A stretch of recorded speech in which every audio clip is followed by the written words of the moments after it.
Етър не срещна трудности при домакинството си на Несебър в съботния матч на стадион Ивайло. Преди началото на срещата беше почетена паметта на внезапно починалият преди седмица бивш нападател на Етър Румен Иванов. Домакините си осигуриха спокойствие още в четвъртата минута, откривайки резултата с попадение на Иван Коконов, който беше намерен на позиция от Кейта. В 18-та минута отново острието на Етър беше изведен, отново от Кейта изстрелян, но слабо и в ръцете на вратаря. А в 24-та минута се стигна до ето тази ситуация, при която Кейта падна в наказателното поле на гостите. Домакините имаха претенции за дуспък, главният рефер обаче не беше на това мнение. Последваха нови силни минути за болярите. В 38-та минута Колю Станев пропиля най-чистото положение за първата част в актива на своя тим, не успявайки да отбележи след самостоятелен пробив през центъра на отбраната. Етър продължи с домакинският натиск и през втората част, въпреки че изпитваше трудности в игра заради отсъствието на ключови играчи в отбрана. 5 минути след подновяването на играта домакините показаха, че ще търсят повече от едно попадение.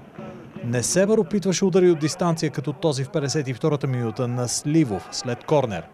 Етър обаче не изпускаше инициативата. В 64-та минута Коконов се нагърби с изпълнението на пряк свободен удар, но стреля в страни от вратата на гостите. А малко след това Ибрахим Кейта опита удар след индивидуална акция. До второ попадение в актива на болярите се стигна в 70-та минута. Диди Спита беше изведен от Айкут Рамадан сам срещу вратаря и не сбърка за 2-0. Несебър пробва да се противопостави и да върне едно попадение, но завършващият удар с глава на Янев мина страни от вратата.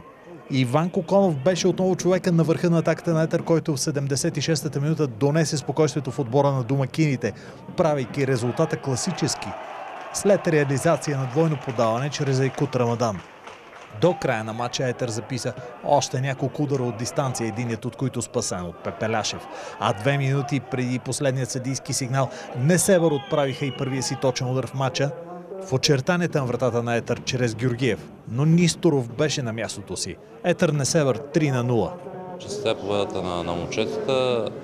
Наистина имаше много меко казано промени, с оглед на това, че имахме двамата ни централни защитници са наказани. Росен Върбишки, който е 2005 година, е контузен от 7-8 седмици. Така че в интерес днес имахме един чист защитник в четиримата защитника в формацията, но се справихме. Така и малко по-нервен беше матчът, защото първото по време 100% в дуспа и отбора гост в лицето на Недялко, той каза, че е говорил вътре, има се прикосновение. Още е, че някои хора се опитаха да развалят матча първото по време и не костваше много нервно, но вече второто по време се даде всичко на място. Първо, че са победата на домакините от Етър. Аз мисля, че се постарахме да направим един добър матч. И така мога да твърдя, че до 70-та минути така стояхме добре на терена. Също добър отбор като на Етър. Да, имаха си проблемите и ние си имахме проблеми с 3-4 момчета, но така, след втория гол вече мисля, че така, нивото спадна в нашата игра и просто матчът се доиграеше.